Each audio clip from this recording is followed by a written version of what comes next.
Is up, people? Welcome to yet another episode. I think this is episode 22 of He Said, She Said, and the Real Podcast. Listen, I am your host, Nick Lovebug.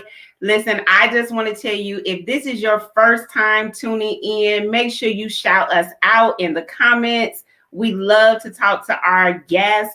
Also, make sure you like, share, subscribe to shows so others can join us. We're going to have a good time tonight.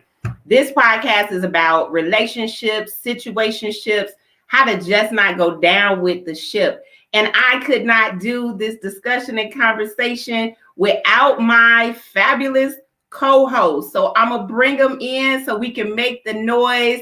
Let me see. It's always random who I'm going to pick. And yep, it's Camo Chick. It's never random. I'm always the first one because I look like I'm ready. If you stay ready, you don't have to get ready. There you go. What's up, Camo Chick? How was your week? It was good. It was good. It looks like it because you are really smiling, boo. I see it. You like backstage conversations. Hey, Jenna. Hey. I am not adjusting. So this is one of my El Paso peeps, and we got like 37-mile-an-hour wind. So we're having brownout because sand is blowing everywhere because it hasn't rained in months. So consider like what it looks like when you have a whiteout with snow. We're having that here. So yeah, it's ugly. That's scary. What's up? So now I'm going to one of the fellas, and I'm going to pick Lucky because he looks like he is completely over my conversation. What's up, Lucky? Y'all didn't catch me slipping this week. I was ready. My Twitter finger's getting faster. I could share the show a little quicker. There you go. Note to self, because I feel like I always pick her first. So note to self, I got to make sure that I don't pick her next time. So out of 21 episodes, you didn't caught me slipping about 18. Right. At least 18 episodes. You caught me sharing the show, looking down at my phone and all that. So I was lightning quick today. I was ready. What's up? Alexis is in the building. What's up? Smoking Madness. That's your name today? That's how you like to be addressed today? Smoking Madness, baby. Smoking Madness. 20. That's our event this weekend. I hear you. Right. If getting ready. As my boy Kevin Loud would say, if you ain't there, you ain't nowhere. You heard What up, everybody? What's up? Hey. Mr. Man, Mr. Smokefella in the house. We about to get in and we about to get it on today. Let's go. We about to get it on. And y'all, it has been so much drama. So I know I kicked a few things in the comments, like this is what we're going to talk about. But man, it is so much going on. I just got to hear from my people. So I'm going to talk to you about something that I was privy to. Yes, Smoking Madness. So you're not just going to acknowledge the hat game that's going down here on the lower level? Oh gosh, it is a dope hat game. The hat game is lit today. The hat game is dope, and I'm mad about the T-shirt game, Smoking Madness, because I own that T-shirt, and everything I learned in them same streets. Sesame Street kept me on, dude. What? No, you didn't. You learned yours in Gary. I learned mine in the streets. Chi-Town. It's a big difference. Gary jokes. Would you tell her? It's not even 5 minutes in. Just got started. Right. You know what? Right. To set it off. But pH balance again, right. You could ask us. This was a hat show. We didn't know. Right. We didn't know. I got a hat. What y'all don't realize about the Sesame Street shirt is Sesame Street was the first show with pimps, crackheads, same-sex lovers. Because Oscar lived in the garbage. Homeless Oscar was a crackhead. Absolutely. Sesame Street kicked it off. It was a detriment to the black community. I just want to put that out there. Not a detriment. It's a detriment. It steered us down the wrong path early on in life. This is what you can accomplish. Just so you know. Learn your What y'all not gonna do is y'all not gonna take my precious memories of Sesame Street, Electric Company, and Mr. Rogers. Okay, Mr. everything Rogers. I learned on Hold Channel on. 11. Mr. Rogers creeped me out so bad. You just Mr. understand how Rogers. scared I was, Mr. Rogers. But you know what? I will say, Mr. Rogers' sock game was on. It was always on. I think He that's always why I had love his sock socks. game on, and I his love chucks. socks. Yeah. That And sock, his fake chucks. that sweater is red pedophile all over it. But I saw a part of his little movie though, man. He was a dope dude. But I was scared of him when I was younger. I ain't gonna lie, he just creeped me out for some reason. He was too nice. That sweater. Hey, Asada. Yeah, the sweater just said pedophile. I just didn't like it. So did you grow up not wanting to wear that same type of sweater? I just have Facts.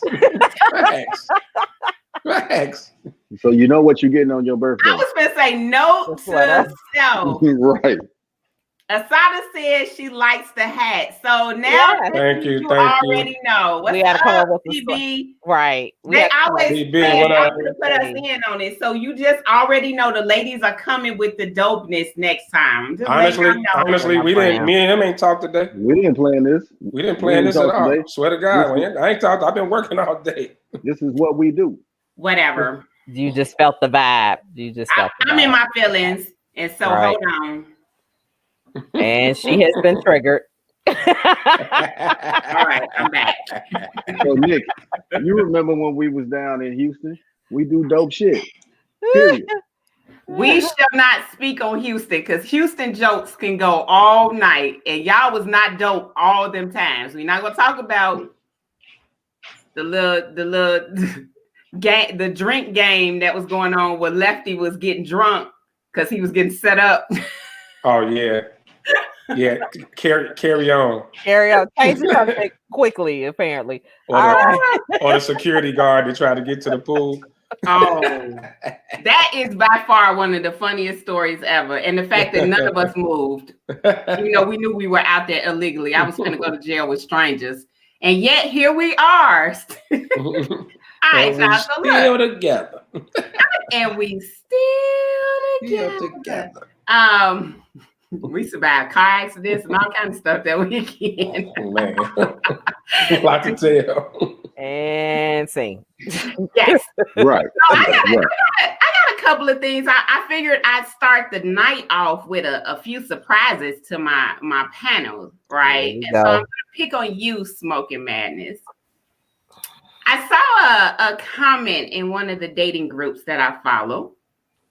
A young man posted that he was seeing all this love for the Prince of Wales, Harry, on how he was defending his wife, but that he didn't see that same love for Breonna Taylor's boyfriend. And it got heated in the comments. So I'm going to my fellas first. Do you feel that we as Black women have not celebrated when you have stepped in and protected us and stood up for us? Do you honestly feel that we have not celebrated you the same way you're seeing Black women speak out and give accolades to Harry? You want to take it? Who's going? Me or you, Ben? That's You being. gonna have that. Well, okay. Well, listen here, man. It ain't no right or wrong lesson. There's nothing right or wrong you can say about this because everybody has their opinion on it. And for you to come into the whole Harry thing, and it's two different situations. You know what I'm saying? It's like you way left over here, and you way right over here, and you trying to mash the two together. That don't go. It don't play out that way. So you can't put that comparison. But to answer your question, I gotta call bullshit on that. The woman ain't gotta celebrate her man for doing what he does because that's what he's gonna do for his girl, his wife. You know, you ain't gotta celebrate somebody like that. That's just like you gonna celebrate. You supposed to celebrate a man because he didn't pay the bill at the crib. Stop it. Okay. Lefty, you might have something different, but that's where I'm at on that. No, same way, man. Black folks don't apply fish for swimming. That's what you're supposed to do. Hold on. Hold on. Time out. Wait. Bars. I like that. Bars. That's hot. Bars. I mean, we just don't do that. I mean, we're expected to defend and provide for. So yes, bars, baby. So that's expected. I mean, it's cool to be acknowledged every now and then, but you don't have to I don't think you need to be praised every time. You know, like I was raised in a household where you expected to get good grades, you expected to do your chores and stuff like that. You didn't get a shiny gold star every time you did stuff like that. That's what you're supposed to do. So right. I think it carries over. Some dudes need that though. There's some sensitive dudes out here, as we have seen from TV shows and in regular life. There's some sensitive cats out here that they may need their ego stroked every day. Like, thank you, baby, for taking the garbage out. Like, or thank you for shoveling the snow or something like. But every man don't need that. Most men shouldn't need that. You know what I'm saying? But it's cool to be acknowledged, Father's Day and all that. And just like women should be acknowledged, you know? Now, if I came from California all the way to New York to save you from a volcano or something, hell yeah, you better celebrate what I did every damn day. Pull you out of burning cars. Right. In California, like, I get you know what I'm saying? If I did something traumatic, so great like that, that's what you do. But if I just, if you walking and I move you because the car was too close, I mean, damn, that's what you would think that a guy would do for you. You know what I'm saying? Camo Chick, what's your opinion? How do you take it in terms of I agree, I don't think it was a great comparison, but just to hit the question overall, do you think that there is a difference in the way that we celebrated Harry versus how we celebrated other Black men? I mean, I believe we did. I think there was a slight difference, right? Totally different situations, and of course, depending upon the situation. And I think it was probably more celebrated for us because this man gave up his birthright. So I think in that essence is probably why it got more sensationalized, right? He gave up years of tradition and his money. Basically, that's what he gave up. Is it a signed document that say he gave up his birthright? Yes. Yeah. It's a signed document, and he's no longer royalty. He's no longer royalty. Yeah. Talking about sacrifice for love. Yeah. They run it like a job. So they have to write letters of resignation. Mm-hmm. Yeah. Is he broke? No pension, dog. Now he's not broke because his mother left him like what, 13, 14 million dollars. That's what he got from his mama. I'm just saying.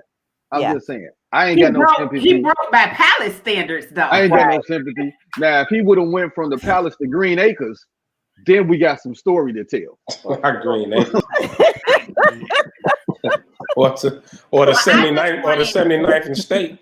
Y'all, I'm gonna throw my opinion out there real quick, and then we're gonna move to the next hot topic. But I'm gonna tell you, this is what I thought when I was watching the comments, is how divisive we are as Black women and men, and how all we do is fight about whether Black men validate, acknowledge, protect us, and Black men argue about the fact that we don't acknowledge when they validate and protect us. And it got heated in the comments, which actually I was surprised at. I mean, there was some little penis calling and some illiterate women calling, and it got very derogatory. And so what group are you in? It turned into tag me. I want to see. Tag me. Right. It turned into love and hip hop. Just tag us. So, but I do want to say before we move on, as far as applauding each other. Now, if all you doing is complaining, about everything a person does, and it has to be some balance. You can't just get on a person about what they don't do or what they, should be doing. And then when you turn around and never acknowledge them or anything, that causes a lot of resentment. So you need balance. I mean, either way, like I said, it's cool.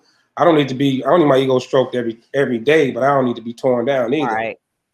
So that's all. I just want to throw that little disclaimer out there before we just jumped on to the next. Yeah, I was gonna say what it showed me in the comments is that we damage our men every day in simple things where, and women too, where we disagree and we fight. We have not learned how to fight fair. And that's a whole nother podcast, but we do not at fight all. fair. We and don't. we go for the juggler over the mashed potatoes and soup. All of a sudden, because you didn't make the mashed potatoes right, your coochie been whack and you got dry wobbling. And then and then you like, well, it's dry because you got a small penis. Contradiction. Two sides. Yeah, Two like sides, it's like, really, are we arguing over mashed potatoes or something different? Yeah. We done took their manhood, like what's that game? I'm finna show my age. Finish him. Like we didn't snatch our manhood. Mortal Kombat.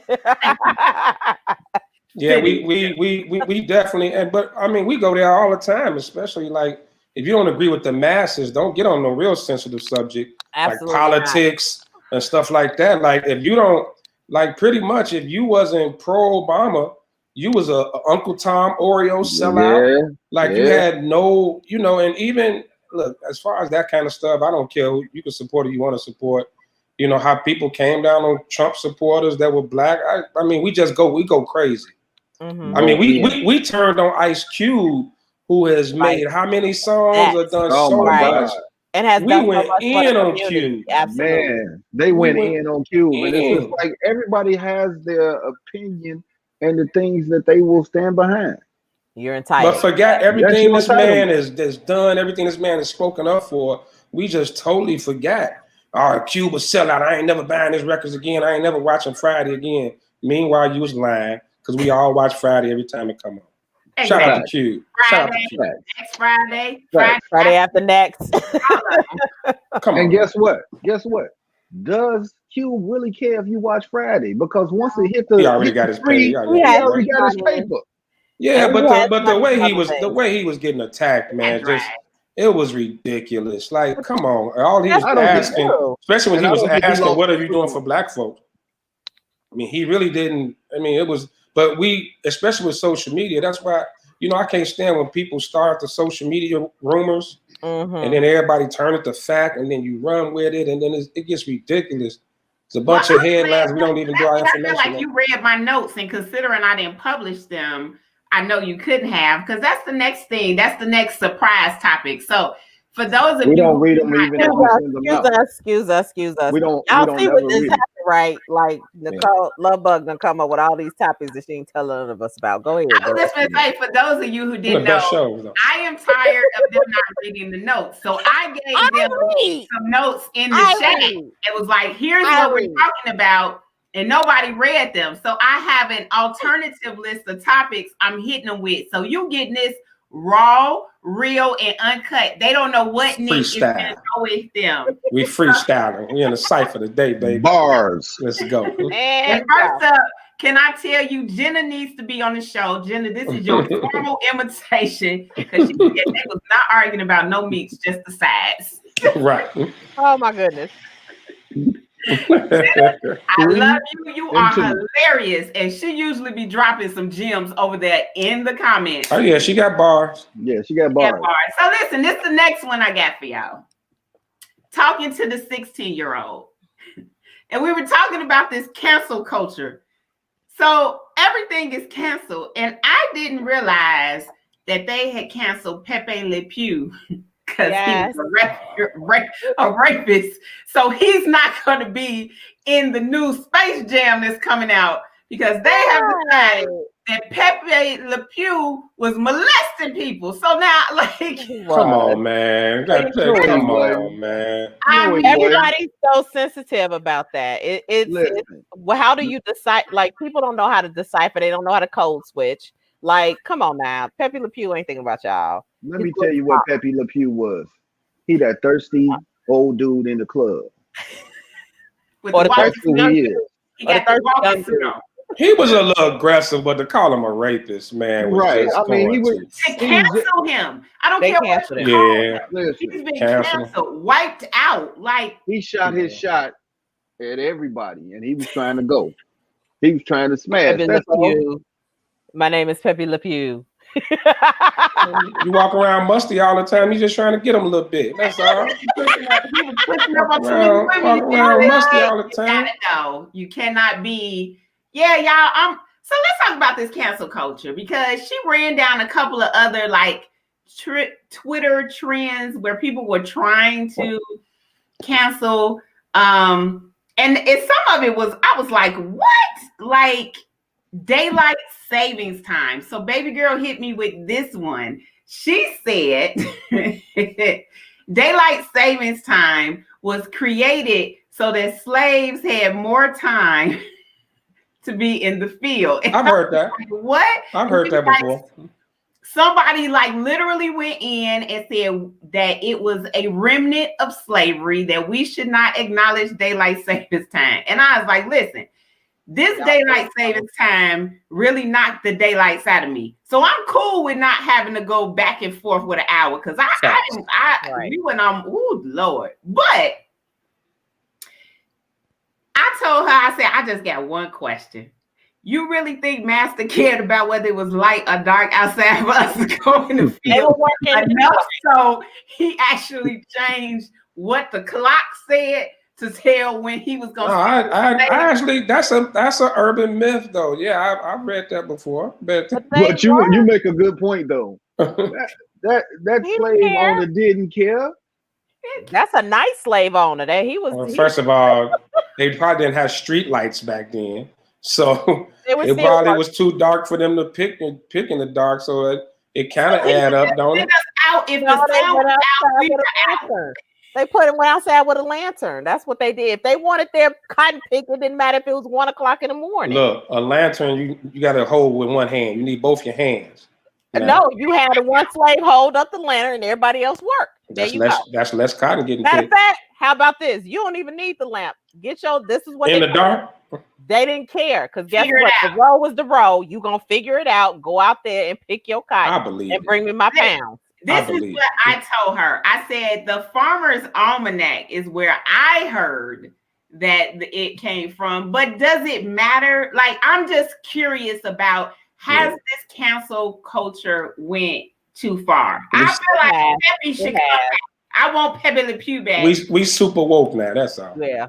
We super woke. We super woke now, baby. Like everything.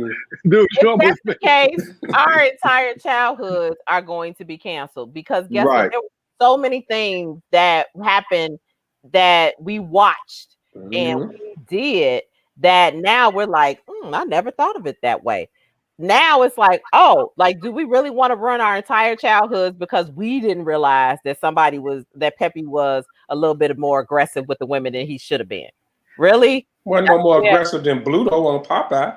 And they love Popeye. Well, they finna cancel Popeye too because that's steroids. So he coming next. Damn. Yeah, that is steroids. That ain't really spinach in the can. That was creatine. That was creatine.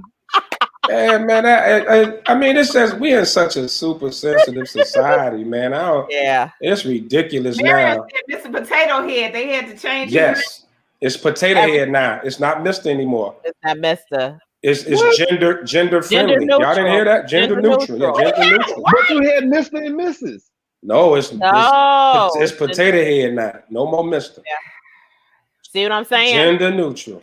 Yeah. At some point, we just gotta let it go. Just let it go. Man, I forgot all about that. Yes. We are eyes wide shut. Yeah. Facts. Yeah. Facts. Man, listen. So that means you got too much time on your hands. Well, first of all, Mr. Potato Head didn't have no legs, so he couldn't have nothing between his legs. It's a damn head. It was just so stupid, man. I mean, come on, man. Like, oh my God. You was mad you ain't get off for Christmas. Huh? First of all, Mr. Potato Head was the dumbest game ever. And changing like Aunt Jemima and taking her off of the syrup. And I mean, like, it's been a lot of changes. I mean, yeah. I mean, that's. I get that one. That could be a touchy topic, though. Yeah. That's touchy. I mean, you got the look. That's my boo right there. That's my oldest. And he said they changed the name of the company not the Not the character. character. Okay, Mr. thank Potato you. Head. Okay. What I read, he potato head now. Well, Tom and Jerry, y'all. I see. Gandy put in Tom and Jerry. They next. They coming for them because Tom and Jerry used to get it in. I just had that movie, man. That movie was Yeah. alright. I actually Yeah. watched it. Yes. The movie was okay. He said, just put any women pieces in one box for the potato head. Listen, You figure it out which way you want to go. And call him Bruce Jenner. I got another one for y'all. Before and after. Damn. You wrong. You are wrong. Bruce Jenner, baby. Take the potato head off. Bruce Jenner, have a wig, a tracksuit. Oh gosh. Really? Okay, I'm sorry. Go ahead, Nick. I'm sorry. I got another one for y'all. I was watching Princess and the Frog, and I had a whole epiphany, and now I don't want to. And now she is not my princess, and I'm upset about the whole story. Cause I want to know why she is one or two.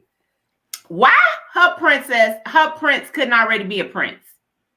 Why she had to work and build potential, kiss him while he was a frog in order to become a prince? Cinderella prince was already a prince. He was up in the castle chasing after her. Sleeping Beauty? He came, molested her while she was asleep, and kissed her. He was already a prince. The only other person I could think of that had to work to get her man to become a man was Beauty and the Beast. But we're not gonna go there. My point is, I wanted Tiana not to have to work and build her a man in order to have a prince. The moral of the story is ugly folks need love too. So kiss the damn frog. Or that art imitates life sometimes, right? Right. Ugly folks need love. That's what my kid hit me with. My kid was like, no, it's actually a culturally appropriate story. And I was like, well, I don't like the story. So ladies, go out and get you a frog. Different stories, Nick. I know. I still love the story, but absolutely. Thank you, Nunu. But I did think I do want another princess story where she ain't got to work for her prince. I want him to come chase her around, look around town with the shoe and cry. And I want him to work for her. I do. And I just want to point out an interesting thing that I hadn't noticed before when I was watching that was that her parents was like, don't worry about a man. You keep your dreams, work hard, And I was like, see, that's why we can't get no man. Because our parents start off real early. If you're a girl, you don't need no man. And so I'm telling you, I was watching and was like, I've never watched Princess and the Frog with that much detail in my life. You need therapy. I've never watched it that close. I need therapy. I've never watched it that. I've never thought that deep into it. None of us have, but clearly she had time on her hands. Yeah, I got time. Well, I guess the sandstorm got you. Yeah. Well, not snowed in, so you sanded in. I don't need therapy. I got Jesus. Thank you. Black maybe, Jesus. Maybe you should watch it when your pH balance is like here and not like here. Right. Well, you got a million cartoons where the guy chases the girls. Why we can't have one? Hell, Pepe Le Pew just got canceled for chasing too many women. So we got to find a balance. We need to Pepe Le Pew. They just got rid of Pepe for doing it. All right. Tom chased. Ours is an extreme. It's either too high or too low. Like we don't have a happy medium for us. Tom was out there chasing booty too. Talking about is you is or is you ain't my baby. Classic.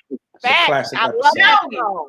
Joey, I'm telling you, and I was not drunk or high because I don't do those things. I'm trying to tell you, I looked at the frog and she was a frog most of the movie. So I interpreted you got to come down a level to get your man and then push your man back up a level and then you can come back up. I read all kind of stuff into the thing. It was racial. Yeah.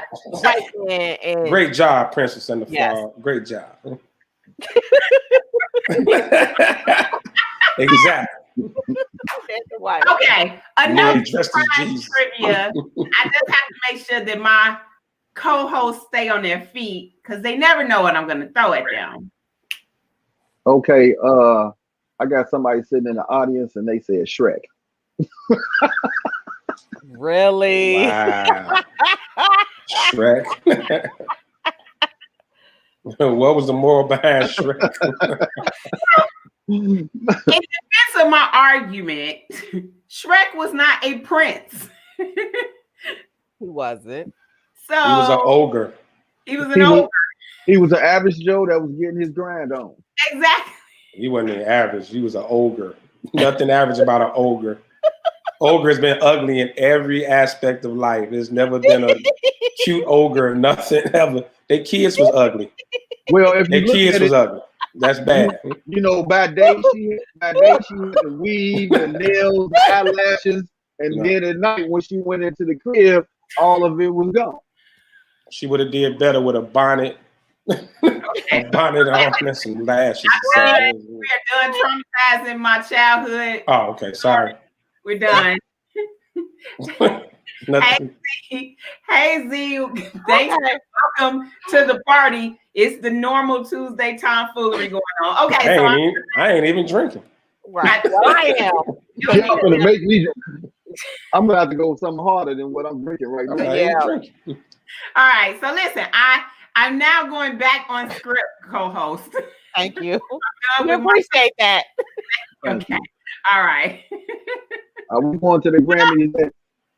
Miriam said Shrek was the garbage man nobody wanted. Facts. Yes. Facts. He was bookman. He was a bookman. That's what he was. Wow. We were shallow back then, huh? Yes. We've just always been shallow people. Yeah. Go ahead, Nick. Do your thing. All right. So moving on, let's talk about the Grammys. Grammys happened. Let me be first to my culpa. I didn't watch it whatsoever. I am too old to watch the Grammys because I don't know any of the people that come in our categories. Okay. And then when they get to them other categories, the country, the classical, I'll be like, so I didn't watch it. But the next day, yesterday, all I saw and everything I logged in was WAP. Mm-hmm. So I am going to give each one of my co-hosts 60 solitary seconds, uninterrupted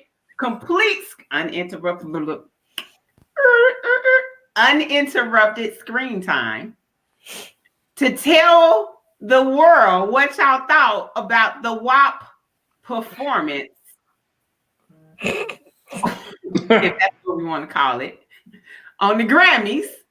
Okay. And then everybody coming behind it talking about women empowerment, especially with this being Women's Month. So because it's Women's Month. Oh, here we go. Okay. I forgot I always pick on Camo. And then, like you said, I always pick on him. The only person that said I never pick on them is Smoking Madness. So Smoking Madness, the screen is yours. Okay, listen. I'm like you. I didn't watch the Grammys either. I had better things to do.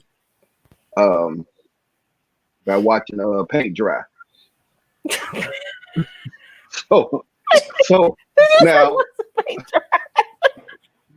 so instead of watching the Grammys, I watched paint dry. The thing is, when you put this on there, I went and watched the performance, and that was for new art. Saturday got new art. New artist of the year. Mm-hmm. New artist of the year. Mm-hmm. I mean, thoughtism is popular right now, and I'll repeat, thoughtism. Is that a word? It is on this show right now, bars. So they run around the stage, humping and gyrating on mainstream TV, and that's what the kids are looking at, and you wonder why these little young girls running around with their belly out, these little jeans that's cut up all the way up to the crotch, and you wonder why society is where we at. And I mean, I watched it. They was humping around. Then you had the huge ginormous bed that they was humping each other in. I mean, come on, really? What happened to leaving something for the imagination and like, oh yeah, that's kind of sexy. I mean, it wasn't really sexy to me. It was just dry humping and naked skin running around the stage. That was it. Again, I want to watch paint dry. All right, next 60 seconds goes to Camo Chick. Okay, so I'm probably in the minority on this. So I looked at it from what have we seen on the Grammys before. So nothing that they did is anything different that Madonna has done, that Beyonce has done, that Lady Gaga has done, that Britney Spears has done. As a matter of fact, I found a picture of Beyonce's outfit, which is the exact same outfit as Megan Thee Stallion's outfit from the behind. So again, I think it was the message of the song that they were using, but these are the same things that people have done before. I think we have gotten to the point where we are judged at a different level and a different caliber than everybody else. And that includes the men, because the men get on there and they do the same similar things, talk about women and they stuff. All these women did was they took the lyrics that everybody else used, took the moves that everybody has done and put it all in one song. Beyonce sat there and talked about humping her husband on stage, literally, and actually did so. So at the Grammys, but you didn't hear people go in about Beyonce, and now she's won her 27th Grammy, or however many she's won, and she's celebrated versus these two women who they're not necessarily my favorite artists, but they are two women that come from a different background. One's a stripper. I don't even know what Megan came from, but these two women. She played football. She played football. Okay, no, I'm just playing. I was joking. I don't know where she came from. But we look down on them based on where they came from and how they arrived to where they are. Now, no. Let her finish. Give her a try. Give her a shot. We do not compare them to the same way that we look at Beyonce. We do not look at them the same way. Madonna back in the 90s was doing far more risque stuff than these two ladies have done in that 1 minute. And she has been on the Grammys how many times?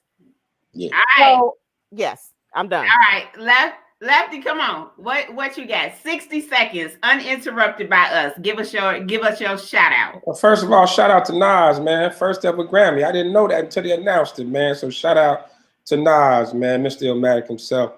You know what, Camo, you hit it on the head. My thing was the name of the song is WAP. It's wet ass. What kind of performance what we expecting? Some choir singers? Wet ass, woo-hoo. What was we expecting? Like, we seen the video. I mean, we know they risque, that's their thing, but Camo hit it right on the head, man. Like, I 100% agree with it. It's man, others been doing it forever. I'm not no big fan of neither one of them. They got a couple of songs I like, but I mean, it wasn't surprising. Right. Honestly, you know, I mean, they kind of the little humping each other thing, you know, on the bed was a little too much, you know, for my taste. But as far as you know, everything else is how they've reached their level of fame. They're staying in their lane. You know, I guess that's how they, you know, that's how they've gotten where they've gotten. If they came out singing Unity, we looked at them like they was crazy. You know, like what else were we expecting from them? So and yes, Robin, I agree. Cardi do look like retired strippers. They look terrible. Yeah, horrible. Yeah, they did look like out of shape strippers. But no, I agree. The Camo, that's great, man. You hit it on the head. I love it. So I'm going to hit you guys with a totally different aspect. I definitely agree with Camo and Lucky, and I'm even going to go more recent. When Shakira and J-Lo did the Super Bowl, they was gyrating and hiding and looked just as horrible as Cardi and Megan did doing it. But you know, two Latina sisters known for their voluptuous shapes did it and did not get the same backlash that Megan and Cardi are getting. However, I want to look at it from a different angle. What I do not like about the performance And the fact that they use this performance in the middle of Women Empowerment Month is because every time we are in the midst of a Black movement, this is how they say that they're increasing the diversity of the Grammys. So I go back to when Denzel won for Training Day, and it was on the cusp of everyone arguing about the Academy was white. They always passed over qualified Black actors. And so then you decide to acknowledge that you passed us over and do so in a way that still demeans the culture.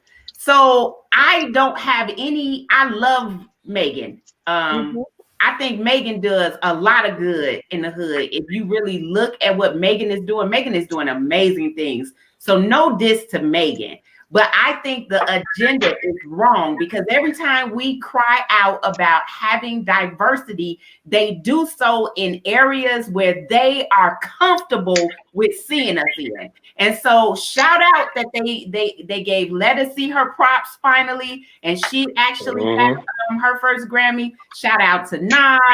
Shout out to John Legend. He was a winner, I believe, last night. And shout out to her. But I think there were other performances that would have shown that they are going towards not only diversity, but respecting our culture and respecting Black women than that performance. I did not want to see them gyrating on the bed. I don't think that was appropriate. I don't want to say that the Academy gets a thumbs up because you allowed two beautiful Black women to be exploited on stage for the sake of you saying that you reach diversity. And I'm just as mad about that as I am about the Training Day nod. So that's my preach and my story. And now I know everybody got something to say. So I'm bringing everybody on stage. Let's argue. And I see my baby Avery is in the comments too. I'm gonna get to your comment. Hey, I just want to first, did somebody ever tell Megan Thee Stallion that a stallion is a male horse? They didn't. She didn't know. She watched. She didn't know. She watched Sesame Street growing up. I just wanted to acknowledge that name doesn't make any sense. But proceed. I can go first. I honestly, you know what? And again, we can harp on those two, but I'm gonna take it back to Beyonce because Beyonce is the most celebrated of us at this moment. And my thing is, was it right for her to even get on stage and freak her husband talking about she gonna grind on his wood? So again, we have different standards for different types of women, and it's not fair. So that's one. Two, every year there is someone that is seen on the Grammys, right? So it doesn't matter what it is what is sexy, what is hot at that moment. In this particular year, in the middle of a pandemic, music has not necessarily hit the heights that it normally has. So what do they do in order to increase their viewership? Hey, they got Cardi and Megan Thee Stallion both performing, and they both perform separately too. They did. So, again, putting them both there, one, it was a way to get us to even watch it. Yeah. So and we go. I mean, and actually, when I looked at Megan Thee Stallion's performance, her performance, strictly from an artistic perspective, she had tap dancers. Literally, it was more artistic. Now, Cardi, again, we were at the strippers joint, but the little hump was the old one, the stripper that should have retired because Cardi shook her booty and it didn't move. It looked like Ernie before it burned down. The hump was the night before it burned down. Oh, damn. Jesus, Lord, have mercy. Now you ain't froze. We still see. Now you froze. But yeah, hey, look, a lot. I mean, everybody makes great points. It's just we're older now, so we view things a lot different. We sound a lot like our parents when you really sit back and when you sit back and think about it. Like if we was in our 20s, we'd have been up. Y'all have been imitating the little moves, and the guys would have been jumping up. And now we're looking at it from a perspective of parents and things like that. And we don't want our kids doing the stuff that they see on television. So, I mean, it's really no right or wrong. Everybody makes a great point. let's get to some of the comments, and then I'm coming to you, Smoke Fella. So why don't you take Tiff off the screen till she get right? Oh yeah, I didn't see she had froze. My bad, Tiff. I just got you out there like you got her out there froze. So Avery said women are held to higher standards than male artists. Male rappers talk about sex all the time and have backup dancers dances sexy as well. It's just a problem when the female rappers do it, which is odd. So I agree that there is a double standard. It is. I'm not saying it's right or wrong. It is definitely a double standard in the industry. I think that's what Little Kim and Foxy attempted to break, right? Like they were like really the first ones that went from like kind of sort of sexy to just putting it out there. Raunchy. Yeah, but why is it called raunchy? Because to what Avery is saying, man, everybody. When y'all talk about hitting it and sticking it and splitting it and all of that, if we go back to just, it's the same thing that Madonna did. It's raunchy, and guess what? Ultimately, what? Sex sells. That's all it's all about. And again, I'm gonna go back to my earlier comment is that it's only wrong when Black women do it, because when Madonna did it, it was artistic. That's what they framed it. But at the bottom line, it was the same thing. Nobody called her hussy. Oh yeah, she was called a somebody hussy. did. Somebody called her hussy back then. So Avery said, so women don't deserve respect when they're being sexy and provocative. No, I don't think nobody said that. Nobody said that. Slow down, little Avery. Slow down. Megan is doing her thing, working on her degree and working on opening up a mental health center, but people don't talk about that. And that, absolutely. But again, that's not what she put forth, right? Because I love Megan, because I actually follow her. I think Megan is dope. Like, if y'all don't know, unlike she does a lot that Cardi is doing, Megan is using her platform, and she is fire right now. Like, when I tell you she is fire for the things that she's doing for women. And I guess that is why I hate that that's the moment that they wanted to capture. That they chose for, national stage, instead of, maybe some of her collabs with Beyonce and some of the ones Beyonce she did perform that song, but she Beyonce just didn't perform. Let me be clear. Let me be clear because she had tap dancers and it was more artistic. Let me be clear to little Avery. I'm not trying to imply nothing about the women's sexiness and all that. I'm pretty much saying that the music that they putting out is trash. Period. Facts, bars, and that's what I'm saying. It's not for you, old man. I'm just saying. I'm just saying. They don't be like the 45-year-olds gonna love this. Right. Alexis came to you too, because Alexis said you must not the South if that's what you feel. No, they call it still stallions, thick women, but it still don't make sense even in the South. It's a male damn horse. It's what it is. Well, she's 26 though. I didn't even realize how young she is. She's actually she's young. She's very young. She's very young. But the problem could be too with the lack of diversity in music. Like everything is, it seems like everything is sex. Everything is. I used to be a stripper. I used to be a drug dealer. I'm in the trap. It's no like we don't like that diversity is missing. So it stands out. And of course, people from our era, who we came from a very diverse musical era, where you had Lil Kim, and then you have a positive music from Queen Latifah and others, Bahamadia. It was a bunch of them. So now it seems like the focal point is just on that. And like you said, out of all the things Megan Thee Stallion is doing, that performance is going to stand out in a lot of people's eyes, and the song stands out. I mean, when they think WAP, that song WAP and what it stands for and what the video did, it's a part of her now. So it is what it is. Right. And also you gotta take the good with the bad. You have to think about at all. Like what I have heard from Megan is it's not even on regular. Like you got to go dig to find WAP. Like you got to go looking for it. They ain't playing WAP on the radio and stuff. But think about it. Like they put little Britney Spears and what's the little girl's name, Miley Cyrus, on there to get the teeny boppers back. So think about it. Now that we're older, we're in that crowd that enjoyed watching the Grammys, and they talked about well, we didn't necessarily like this, but even when we started watching as kids, it really wasn't meant for us. But we grew up on it and we recognized some of the songs, right? But now the Grammy is almost obsolete in viewership because it's not attractive to the younger group. So what do? You go and find who they want, right? And who do they want right now? They want Meg Thee Stallion and Cardi B. And that's what you made a great point earlier when you said that it's about who's hot right now. It don't matter. It didn't matter if it was Megan and Cardi. If it would have been two other, it could have been City Girls. If they was the ones that was popping, then that's what they're gonna put on.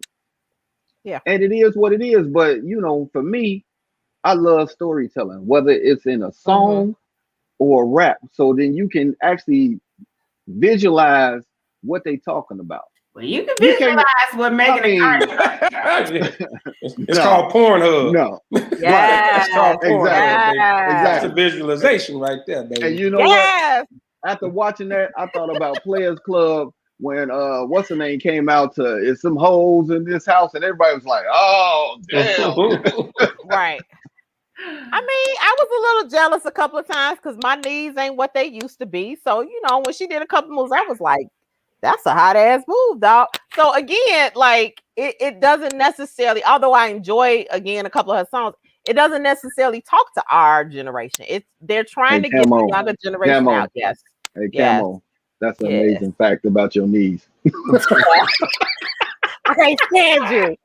Oh, I can't stand you. All I'm saying is this is like the third time tonight that we all have had to acknowledge our age, and I'm feeling old tonight, y'all. I'm dropping it like it's lukewarm right now. I'm lukewarm. Ain't no dropping it like it's hot. I'm not even sure I'm lukewarm anymore, but again, so it's not even about, And I gotta have a brace to help me get back up. I gotta have something. Girl, it's a physical therapy after the fact. So there you go. But for going back to Megan Thee Stallion, for all the, for all the positive things that she is doing, some of it, she probably needs to try to throw some of that in the music, look more some positive stuff too. Just balance it out a little bit. You just don't want to be known for that joint as your biggest joint. I don't know. Everything I heard is pretty basic. I ain't really heard nothing that stand out to me. It's just all the same. Did we ask Madonna to do that? Did we ask? I'm saying if she don't want to be known for that, Madonna embraced it. They embraced being called hoes and freaks and all that. They embraced it 100%. So guess what? If that's what she is, that's what she is. Right, but I'm saying, if that's not what let me tell you. Let me explain something to you. Yes. The artists from back in the day have longevity because they have, like Damani said, they kind of changed their style and so forth. These artists of today get put into a little box and they got a 5-year run, and then guess where they at? Love and hip hop. You gave it a little stretch, but go ahead. But they end up on some reality TV show where that's where they making their money at, and they ain't making no music no more because their window is so small because you riding the fame, you riding what's hot right now instead of being innovative artist. Yeah, because Megan could be one of the kind of the ladies that the young ladies can look up to with everything that she's doing. Outside of music, on top of that, what I mean? She really can. What I think is going to end up happening is you're going to see more of a separation of Megan from Cardi. Oh yeah, I agree. I think so too. Right. I can see that. I think you already had it though. I think she already does it. Cardi's not going to be able to, Robin said, "Yeah, they doing Uber or DoorDash and Love and Hip Hop." Right.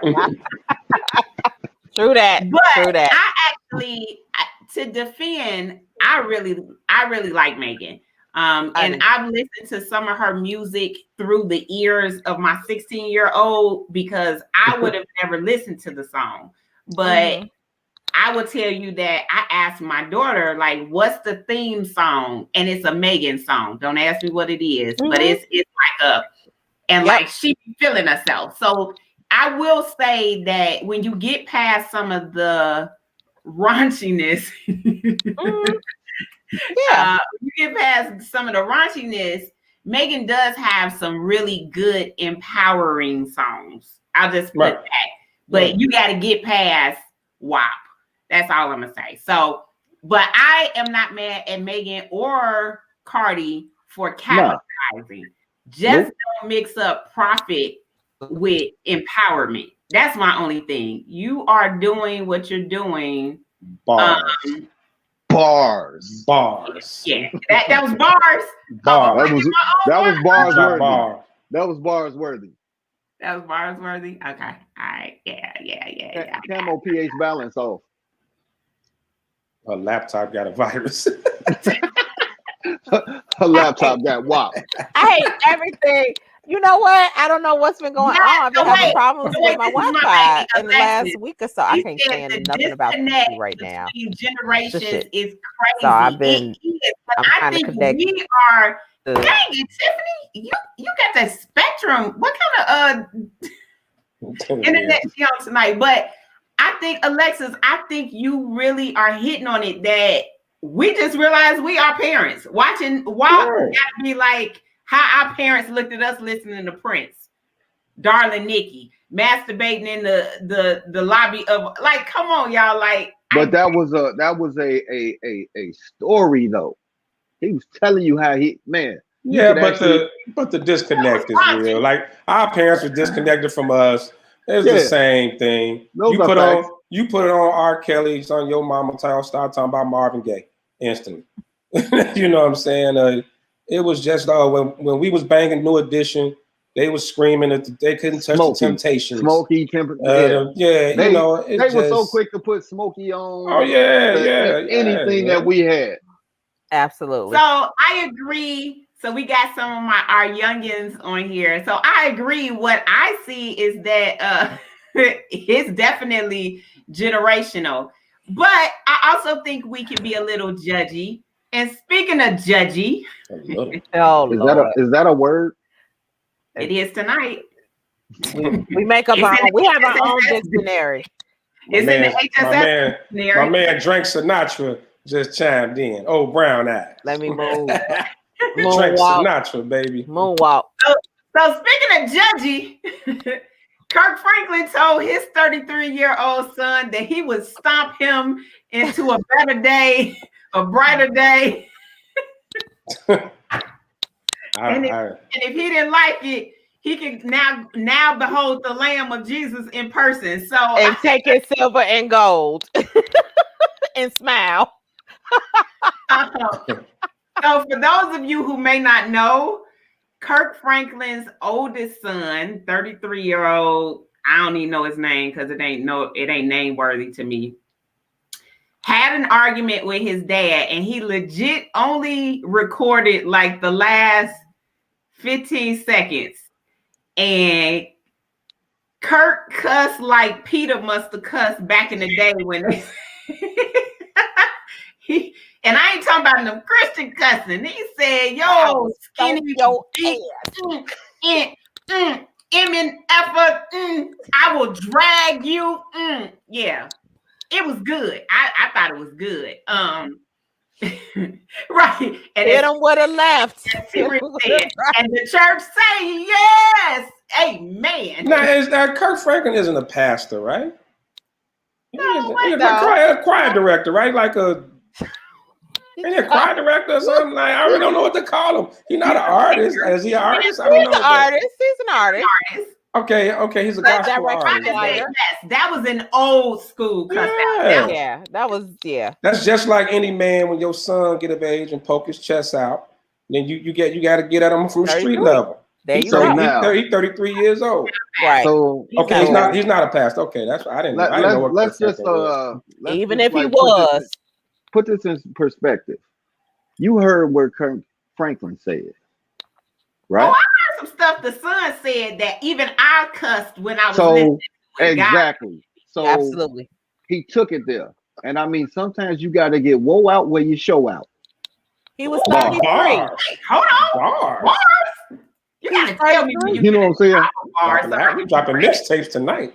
I'm just saying. There you Dropping go. mixtapes tonight out here.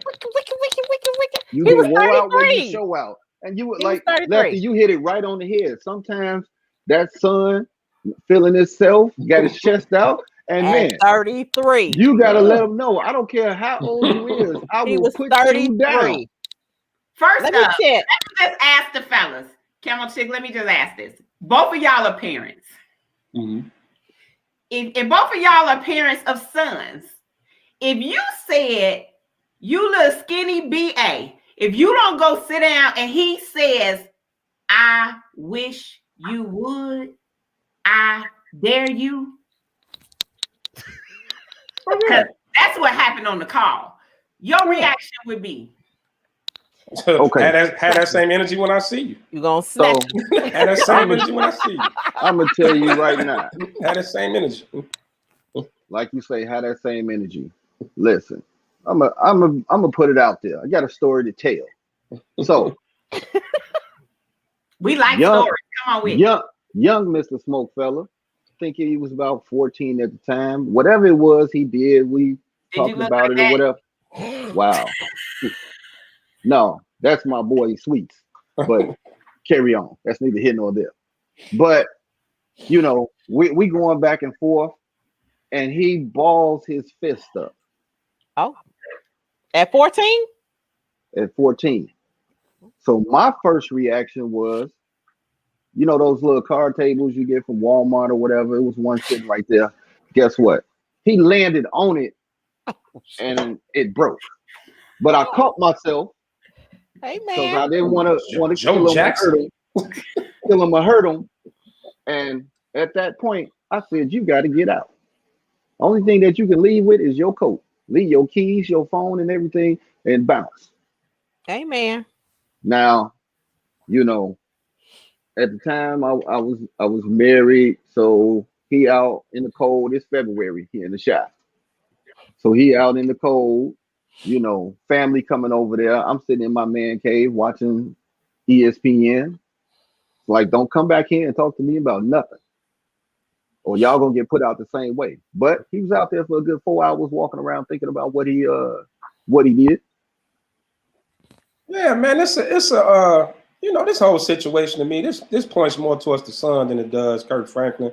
But I think the son, it was strategic. He knew to put out his dad cursing because even though he's not a pastor, he's known for the gospel thing, and so he knew he was trying to tarnish his father's reputation, Absolutely. which is totally which was idiotic to try to tarnish your old man because y'all had an argument. And you know, that's something that's the part I don't understand. Right at 33 years old, you know, Kirk had already admitted to being addicted to porn. So if the man cussed, so what? Don't nobody care. We would hope Are that you he had surprised? Kirk. Kirk I'm not human. surprised. I said He years ago. admitted he was addicted to porn, all that kind of stuff, man. He's a human being. About 10 years ago, he was this close from cursing in a gospel song. So I mean, I wasn't Absolutely. surprised. Yeah. Listen, And I give him mad respect. I give him mad respect for standing up and saying what he needed to say. Absolutely. And he's short. I will say this. It's two things. As a parent, I'm real mad about You ignorant. He's short as hell. His stand-up game ain't gonna be intimidating at all. Right, so he got to go crazy. He like this. He like gotta this. snap. He's too little. He just can't be hard. Like he's too little to be hard. But go ahead. Go ahead, Nick. Go ahead, Little dude. Go ahead, love bug. y'all going to hell. Y'all going straight to hell. Y'all know he's about what, 5 You feet know he's tall? short. He's about 5 Come feet on, tall. man. 4. He's very We is small. not lying. That's a little He's dude. very small. He's very small. Okay, so my child is on here, my oldest, the one who tests my gangster at every beat of the drum as a parent. He tested my gangster. But and I honestly, let me just also say this. If my oldest wanted to get with me,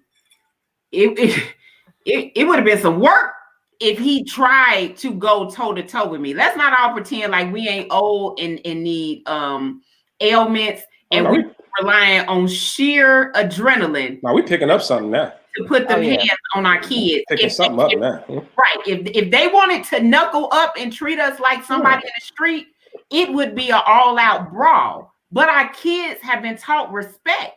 And so for me, at 44 with kids old enough to have kids, I still couldn't imagine telling my daddy, I wish you would do anything, because he would make that wish come true like he was the Make-A-Wish Foundation. He would instantly fly here, drag me, put it on, like it just and Kirk Black. But my thing is, if you ain't got a kid over the age of 18 that ever felt himself, don't speak on this. If you're not a parent who has ever given birth to somebody who then looks you in the face as if everything that you done said or did don't matter, and that they can go toe to toe with you, don't speak on this, because there is nobody that can push your buttons like somebody that is your child. Like you fed them. Yeah. But you know what, Nick? Now that I think about it, that's all Kirk had to do was just cut the bank off. And that's what he did. So what's his relationship? What was his relationship with his son? Is this son? Did he raise this son like from? He has, but or was it like he from a previous relationship? I don't know the backstory. He's previous, but he raised him. Do the math. 33 means that this is back. This is stunt Kirk. This ain't Kirk making money. This Kirk just breaking in. So he wasn't a custodial parent. His issue is that he has not lived the life that Kirk's current family has. But that wasn't true though. So on his Instagram page, the daughter got on there and she was like, "These are all lies." Yeah, like, Kirk he got like 3, I think 3, maybe 4. So the daughter got on and was like, he's shooting the perk. Sperm just flying. Shooting up the pews, but he posted, so the son, whatever his name is, who claims he's so ignorant. He claims he's a producer, whatever he does. But he got on Instagram, posted a picture talking about this was our last picture we took together at the age of 18. The sister gets on and was like, all lies. We've taken more pictures than this. You've been mad because daddy did cut you off. He cut you off as an adult. So he's like, he ain't done nothing for me. And she's like, he actually got you into college. You messed that up. Every opportunity that he's giving you, you have messed that up. His response was, you stole my daddy from me. Yep. He's simply mad. He's mad. He's mad that Kirk had children with somebody else. And Kirk came out and said they've been in therapy for years. Now, I just want to think about that. I don't know that at 33, if you still mad at me about how I raised you at 33, I don't think therapy gonna help. You need to let it go. And I think that didn't he call the therapist? Actually, they said that he called the therapist while they were on that call. Yes. Yeah, but that happens that happens a lot though. Well, maybe he was triggered. That happens a lot though. He was triggered because let me tell you why he's triggered. He's trying to make a music career and ride off his father's coattails. Right. And guess what? This was the way to do it, was to get people to know who he is, that he is Kirk Franklin's producer son that he's never helped. So I don't even know his name. Right. None of us. It's not even worth. It's not even worth. I do know it, but I ain't finna give him not even our little fame, even our little viewership. Right. And let me tell you, I am 47 years old, and my mama is probably, I call her the rebellious teenager number 2. And when I tell you, let me even look at her sideways wrong at the age of 47, and she gonna snatch me the hell up. So once again, you 33, dog, let it go. You'll be surprised at how many grown ass kids still got issues, especially from they say broken homes, or if one of the parents, the father, went and started another family or something like that. It's not, it's not unique by any means. It happens a lot. I knew, I ain't putting my business out there, but I knew a situation where we talking daughters in their 50s, almost 60s, that still had hella issues. Like, you know, people carry stuff now. His may not be as genuine, you know, but I mean, let's not think like, hey, just get over it, because some people can't. I mean, we really don't know. I mean, we can't just demonize him. We really don't know if Kurt was a great father, or, you know, if he was just an ATM dad, you know, just about money. We really don't know. So he may have an issue with him, you know. And he can. I mean, he just got the goofy. He was goofy for trying to put it out there like that, right? But, you know, because at the age of 33, to expect that your father or your mother to basically take care of your life and the fact that you feel like your father owes you something. Correct. At the age of 33. At 33, like, that window of opportunity for me to fix, you know, right, is gone. Now here's something I want to hit it from a different spin, because I pretty much felt like nobody was shocked. I agree, nobody was shocked, because if you listen to the beginning of Stomp, it sounded like Kirk finna curse. So none of us was shocked that Kirk cussed. Correct. I wasn't. I was like, go Kirk. Got it in you. Napoleon complex. I just want to ask this. What I did notice was, out of the smoke of Kirk cussing came all of the folks. And what I noticed was, it was accused that church folks was tripping about Kirk cussing. But I talked to church folks, because I go to church on a regular basis, and church folks didn't have no problem with Kirk cussing. Oh. But when they start talking about all the judgment, you've been put out the church. Stop lying. I got a new church. You got a new church? Congratulations. I've been redeemed. Praise Black Jesus. Praise amen. Black amen. Jesus. Amen. Amen. Amen. Thank you, Rich. Thank you, Mom. So listen, I done finally figured out it is absolutely not the church people that have a problem when church people do what we all know the church people do. What I noticed was, everybody had something to say about Kirk cussing and him being a Christian that cuss.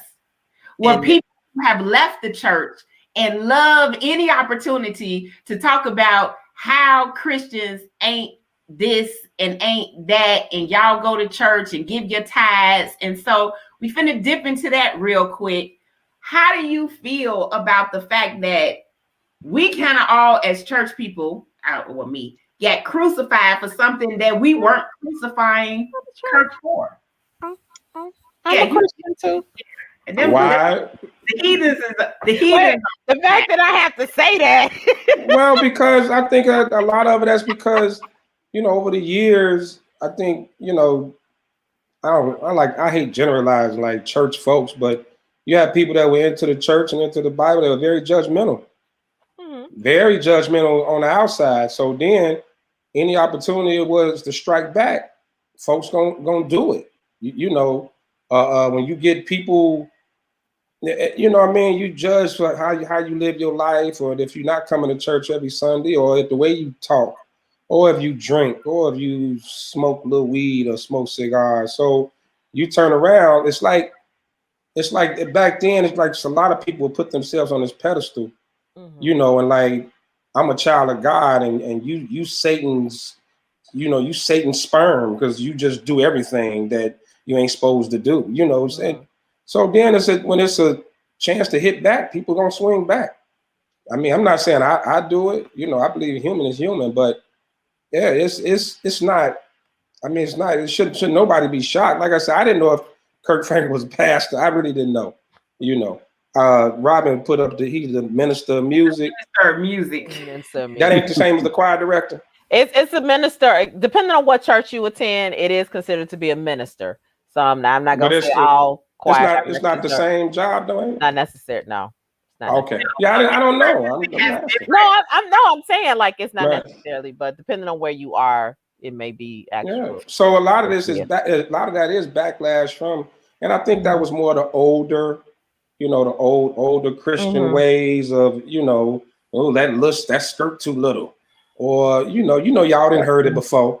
You fast, Your little hussy. little hussy. You like it, prayer cloth over you. Right, put a little prayer cloth over. Yeah. But now I definitely agree that we as Christians have been very judgmental. Absolutely.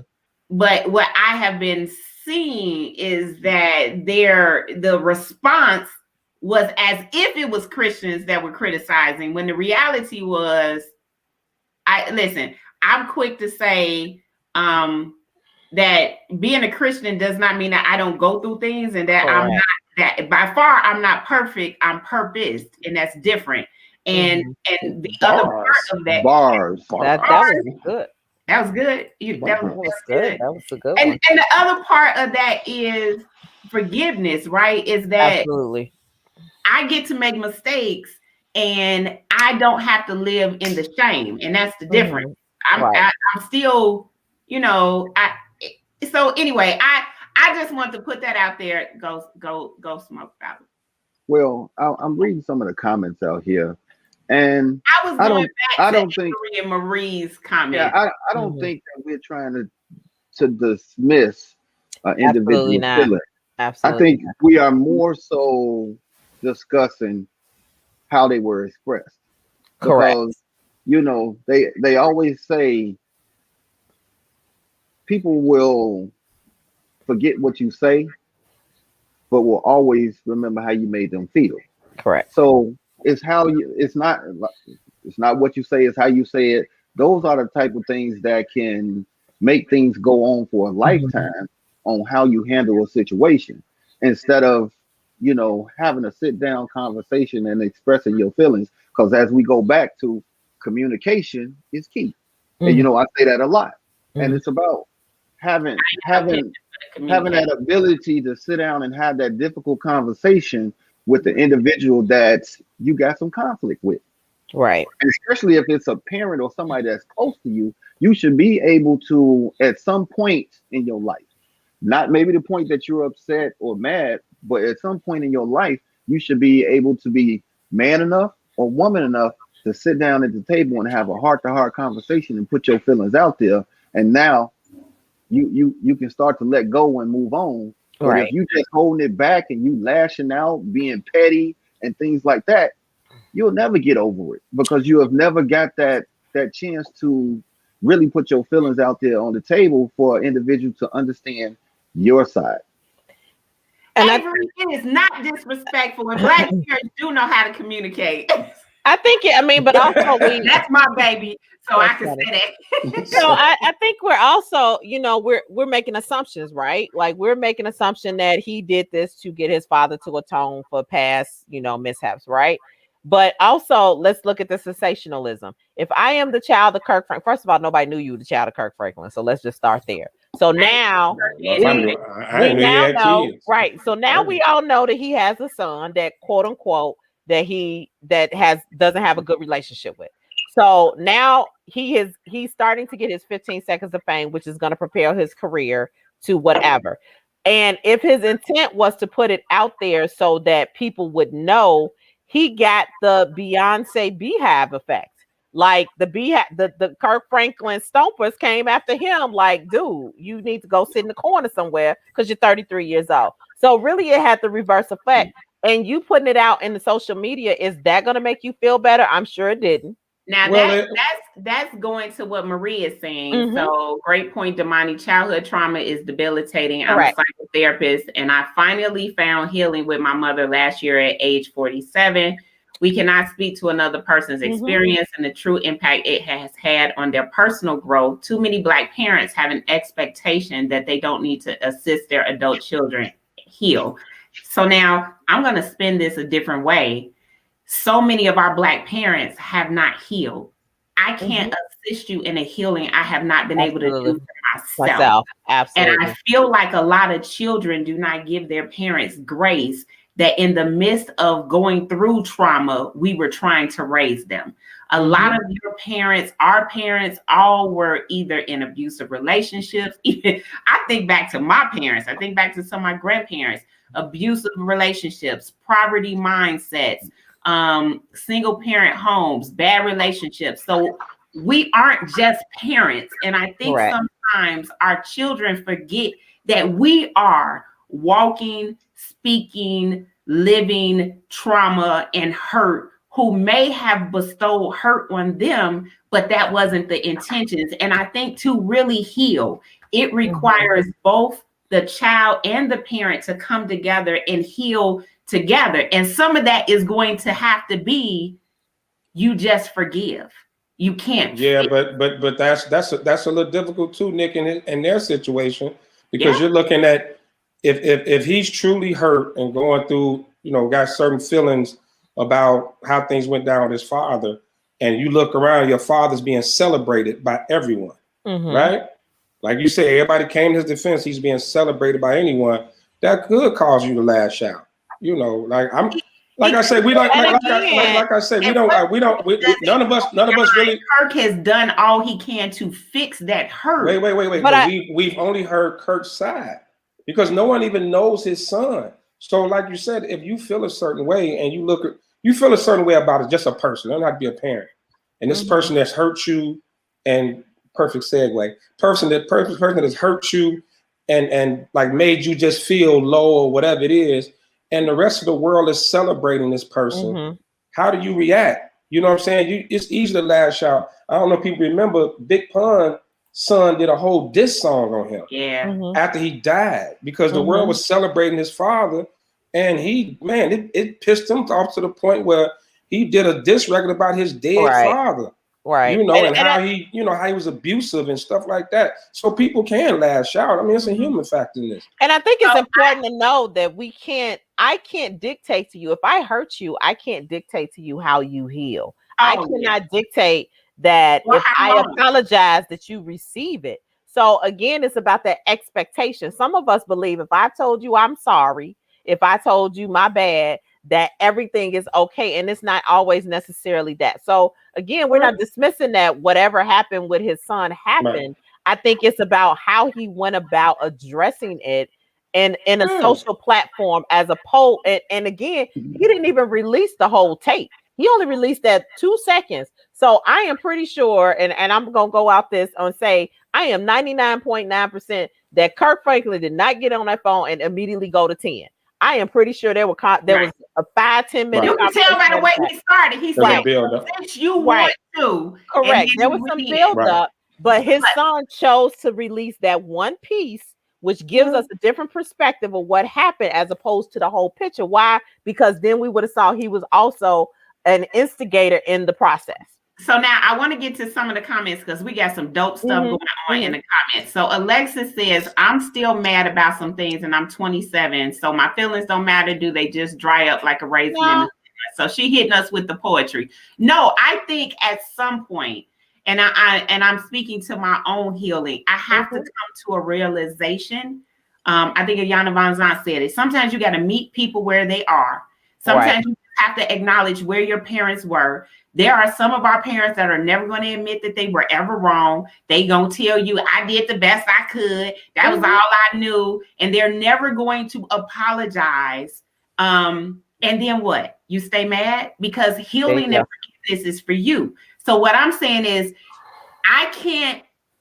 you can't give anyone else the ownership for your healing. That is something you have to do. True. Here Nate said, that's my boo, y'all. I had so many folks that were not Christians come at me sideways multiple times to see if I would snap, then say, see, I knew he wasn't real. So I think a lot of people try to figure out how to push our buttons.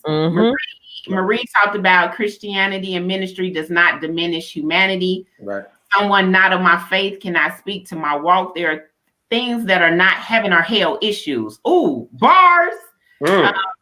Go, girl. Life. Bars. Pass that collection plate. They're presenting themselves as and act accordingly, period. And then we got Joey said, from the mouth of TD Jakes, don't let the acknowledgement from the person that hurt you be a prerequisite for your happiness, because it's a possibility that person won't apologize or even acknowledge your hurt. And I think that's what I was saying. We got to own our own healing. Nunu said, "Ain't none of our business how many kids Kirk had." I just didn't know. I didn't know you had We kids. need to start doing some love offerings out here. Like, Right, because they is preaching. y'all preaching. Marie said, oftentimes you have those in ministry that will be magnificent for those of the church. Absolutely. And for their spouses. Absolutely. This was my first husband that's a minister, but was a horrible husband and has no relationship with his children. The church thinks he's golden. Yeah. And don't you feel a certain way about that? And when everybody praising this man but I think it's about having to say, and I think that we as a society, and I'm not going to say this is known for just non-Christians, is that we forget the humanistic part about being a Christian. Being a Christian is a part of your faith walk. It is not necessarily, it doesn't change once you decide that you want to be saved or you want to adopt a particular religion. It does not change who you are as a human being. You are still human. You are still prone to mistakes. The only difference is that you are covered and you are allowed to repent for your sin and have that and receive that. So again, I think that we believe that ministers and ministers of music or anybody that is considered to be religious, choir director out in the public, like we assume that they are without sin, that they do not have their own fault. Listen, right. You can't put them on a pedestal. You can't put them on a pedestal. Listen, and I tell people all the time, when Jesus died on the cross, it wasn't because none of us could do this thing perfectly. And if you believe that, then you don't even understand what he died for. If he died for you and me, he knew what you and me was going to do. He knew every time you was going to cuss, every time you was going to drink, every time you was going to smoke. I'm not saying it's right, but you're covered. And I tell people all the time, being a Christian doesn't change what I go through. It changes who I go through my things with. Absolutely. That's all. We go through bars again. Make us cuss and make us want to drink extra communion cups that ain't really Welch's grape juice, but it's the real one. Let's start dropping those Cash App names in the comments. Right. Go ahead. My grandma used to say, in front of God, we ain't nothing but some filthy, dirty rags. There we go. Yes. But hey, that's a great segue into the great segue into the last topic of the night, the hurt thing. You know, let's got 30 minutes. Okay, so let's talk about hurting. So, you know, we a dating show, we a relationship show, and we done talked about the relationship with the parents, and you can see in the comments that a lot of us are dealing with hurt, whether it be from your family or past relationships. So I got a question. A lot of times you'll hear Nick get on her soapbox and the fellas and everybody about hurt people and, you know, dating and you coming out of a relationship, transition people, rotational dating, all of that. Let's talk about dating while you healing. So Derek Jackson, our favorite male kiss up to us Black women, has wrote a new book, Healing While You Dating, whatever. I'm not plugging his book, but he made some good points that if you're gonna do it, which we all seem to do it, there's a right way to do it in terms of healing without damaging the other person. And so we all been in transition. Well, let me ask that question. Hit the like button if you have ever been a transition for somebody. They coming out of a divorce, they coming out of a bad relationship, a long relationship. So y'all either put something in the comments or hit the like button to say that you have been that transition person. And I'm just gonna go I'm just my hand. I think everybody could attest to that. I guess I was a transition dude. Who knows? So dirtbag. Can I raise my hair? Like my strands of hair count? Okay, so listen, everybody is giving us so we've all been the transition. So now I'm gonna ask y'all to hit the love button if your transitioned into a real relationship. Has anybody ever had a successful relationship when they were the transition person? No. Some people, a lot of people don't know they were the transition person though. People don't know. Some people don't know if they're the transition person. That's a patience thing too, though. I mean, if you have to understand what the person you're dating is just gone through, if you're willing to go that route, especially if they're honest with you out the gate about, hey, I just went through this, or I'm coming out of divorce, or I'm dealing with this, and you choose to still date that person, then you got to be ready for what comes along with it. And some people do get hurt in that, in the meantime. I don't think people just intentionally hurt because they're hurt. I think when you're really hurt, you go through emotional roller coasters. Mm-hmm. You know what I mean? Sometimes you want to love the world. Sometimes you want to hate the world. Sometimes you want to punch somebody in the face. Sometimes you want to hug somebody. Sometimes you want to be bothered. Sometimes you don't. It's just hold on. They going off in the comments. You can define successful. Yeah, what is successful? I would define a successful transition relationship is that you were able to get to the point that person willingly recommitted to another relationship. And so I say this because usually, right, me, not that I helped them transition to somebody else that they recommitted. Because you mean to you? Sometimes, and I also want to define transition, because I think sometimes you guys are not the transition person. You are the person that comes after the transition person, because usually nobody knows about the transition person.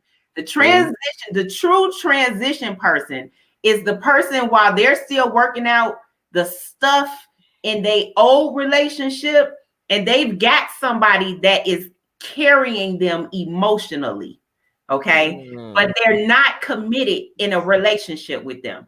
I'm gonna be honest. If y'all went out and he claimed you from the very beginning, you were not the transition person. I'm talking about this person was still crying to you about their ex. I'm talking about this person fresh out of a relationship, and that you were their emotional crutch, that they were not capable of being in a relationship at that time, but y'all had a situationship, whether it was emotional or physical. So that is what I'm defining as transition. I'm talking about the person that I just argue with that half, and she won't. So basically, this transition person is the rebound person. The rebound first person. Because I mean, all the time we coming up with these damn words: transitional person, rotational dating. Just rebound. Stop with all this bullshit. Naming these phrases. Start throwing stuff. The bridge QB to the franchise, baby. Man, stop all of these terminologies that they hanging on relationship now. These terms that they using. Call them what they are. The rebound. Yes. Well, rebound sounds so, transition sounds a little bit better, So Ben just want to ask, have you ever had a successful rebound? Right. Have you ever had a successful rebound relationship that actually became a real relationship? So I know we talked about defining what that looks like, right? But relationship entanglement. My boy, what up, boy? Chalo, what's up, baby? So I mean, and I can get. I guess. I wouldn't call it. Well, I guess it would have been a success. So I broke up with my ex, but the next guy that I dated, I would call my transition. He was my rebound. But the one thing I will say, and again, I'm forever grateful for him, because I was truly broken after this relationship. Like, he really reminded me of who I was and who I was as a sexual being, who I was as a woman. And even though like we never became boyfriend and girlfriend, to this day, years later, like I'm still like, if he ever needs me, I'm going. Like, wait, say that again. Wait, rephrase that. You going where? I'm going there too. But no, seriously, like I in that moment with him, like I was at a dark place of where I forgot who I was just as an individual. The person that I was with prior to had really broken me down mentally and emotionally, to the where I didn't even think I was worthy of love. I didn't think I was worthy of a man even appreciating me and believing that I was a sexual being, right? So my rebound, whatever we want to call him, and some of my people on this feed actually know who I'm talking about. Like Dennis Rodman, baby. He really reminded. Not Dennis, dog. Yo, Dennis Rodman, great rebounder, just a great rebounder. Great rebounder.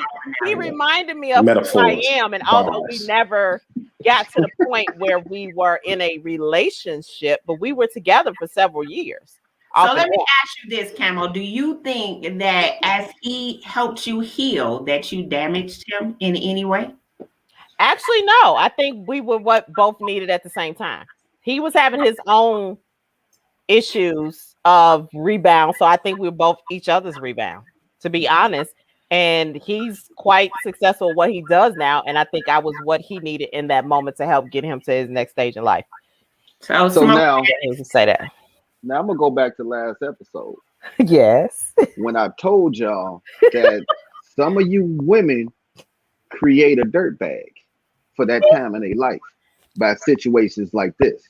And I'm just gonna leave. No, I'm not saying your situation, but I'm saying some situations like that when the guy is your rebound and he might be feeling you, and then you really not feeling him like that, and you go through decide not. I'm not talking about yours. I'm just talking in general. I'm just speaking in general.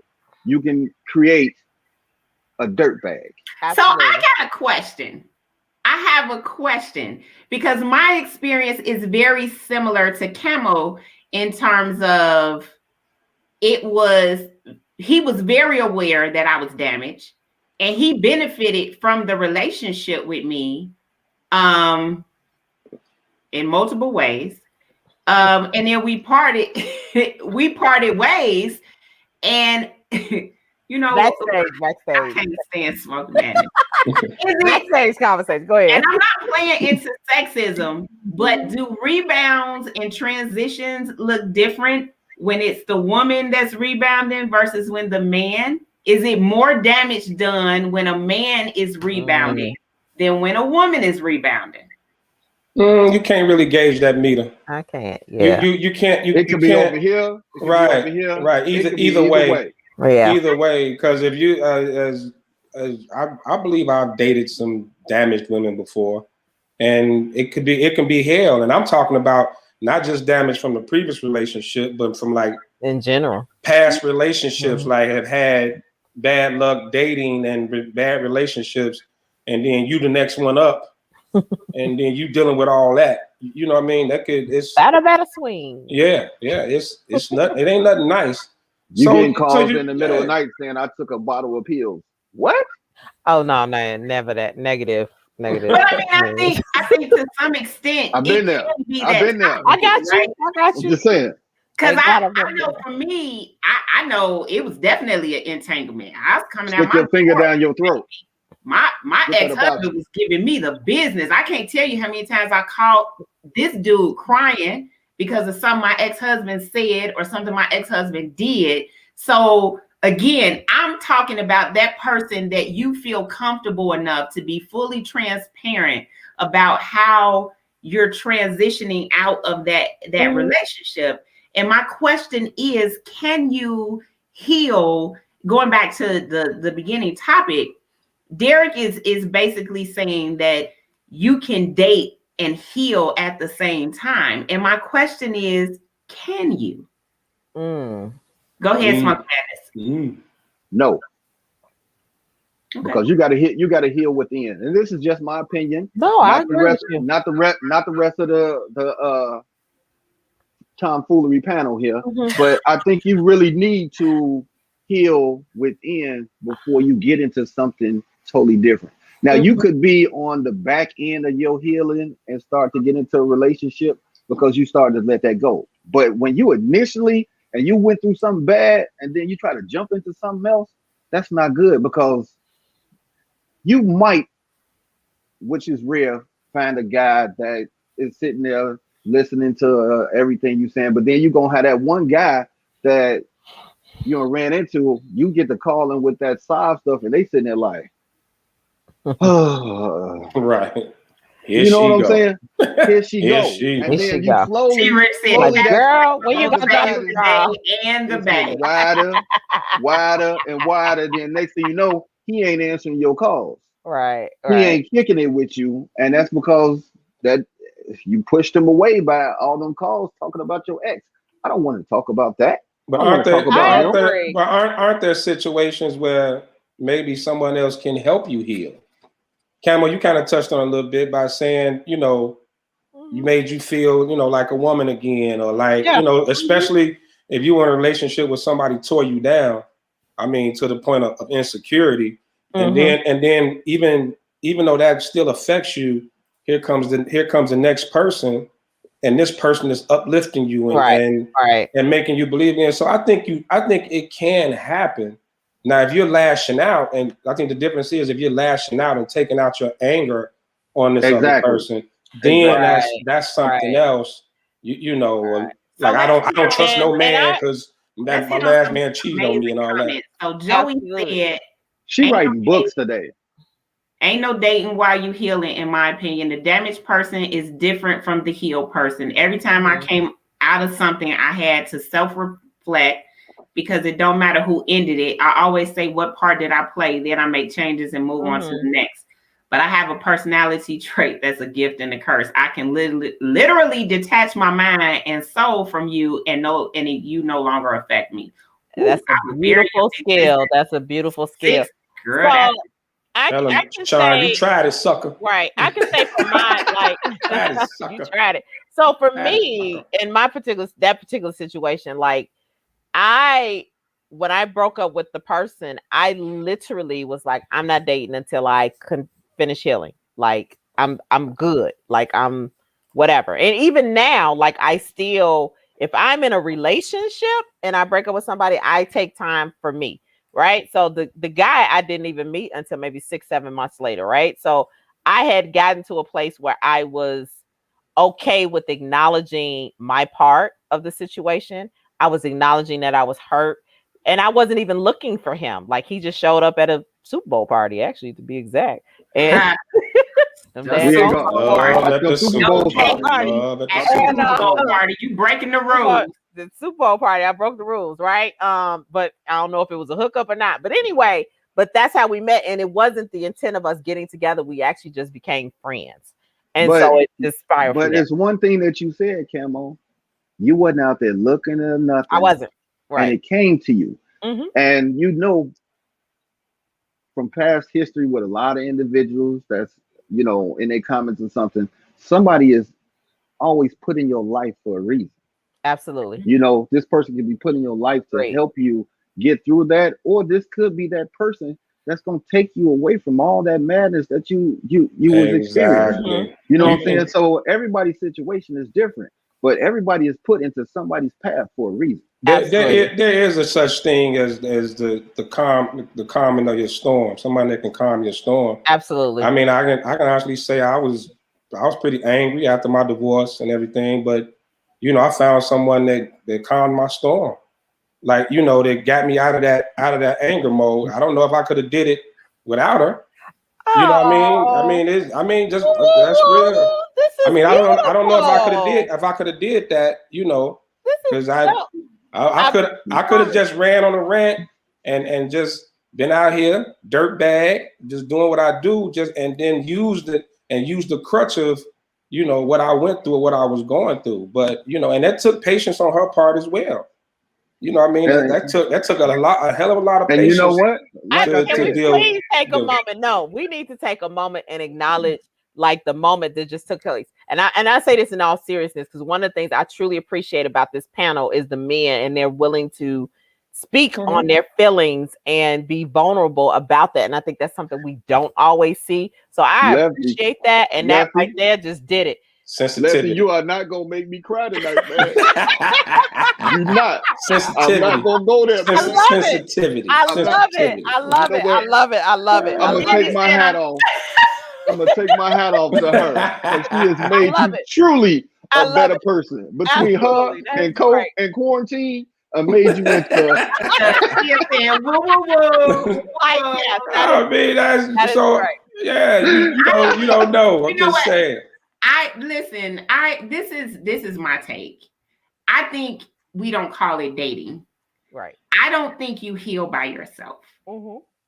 I get what everybody is hitting me with those textbooks, and you do need time to self-reflect, and you need to find someone to be your soft place. I love that Lucky called it someone to calm your storm. Mm-hmm. I have been the transition chick. It didn't work out for me, but I'm saying I've been that person that carried that emotional baggage for that person. And I am forever connected to that person because there is a connection that happens when you're in the trenches with somebody's hurt and you're there and you're like, so I think the only thing that I would say for you guys in terms of dating is I think there are different modes that you go through in healing. And so my question is, I believe everybody needs that calming of the storm. And I think everybody can think of a person, and you might even say that you were just smashing them. But even in smashing them, they were your safe place. They were your outlet. They made you feel whole again after the relationship broke you. My point is, how do you do that? Because we can all say you shouldn't get emotionally entangled anyway with anybody until you have healed. But we also heard earlier, you got people who haven't healed in 20, 30 some years. You're going to tell somebody they can't date for that period of time. They're starved of intimacy and companionship. So how do you date while you're healing without hurting the other person? I got one word for you. What? Friendship. Oh, I thought he was going to say communication. Hold on. Eric just dropped a bar. Soul ties. Yes. He just dropped a bar. I'm trying to separate some soul ties. I got to cut soul ties like before I'm easily out of pain. Facts. Cut them. Those are facts. But I'm gonna tell you, are they soul ties or are you trauma bonding? Well, but I'm gonna tell you, call soul ties is trauma bonding. I'm gonna tell you, friendship is key. Yeah. When you really become friends with somebody, and then the relationship starts to evolve from that, I mean, it's a beautiful thing. And I'm speaking on it because it's facts. You just saw that out there. You put it up there, facts. Yeah. So I think that is key. And I think sometimes there has to be a decision where everybody is honest, because I think a lot of us, I think somebody said it earlier, and y'all hitting me with the comments. I'm trying to keep up. I think here it is. You can only smash while you're healing. The smash is actually used as a defense mechanism. I agree, but I think instead of smashing, which I think actually does more damage, right? Because literally sometimes you're smashing and that person catches feelings because you're using it as a defense mechanism, but you're not being totally transparent. I love the idea of building a friendship with somebody and they sign up for being your piece. Yeah. Because I would tell you, for my friend, I told him I don't even fight, but for you, I will move mountains to get to you, and I will move furniture about you. And when things go down, so you're gonna come all the way from California to New York for the volcano. Bars.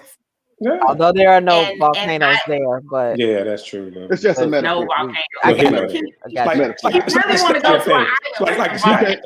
You can't say California and Montana. You be like Montana. Like California to Hawaii, like New York to Hawaii, right? Because there are volcanoes there. There you go. But again, that person is my friend, right? Absolutely. So I had to put aside the desire for a relationship and accept the friendship.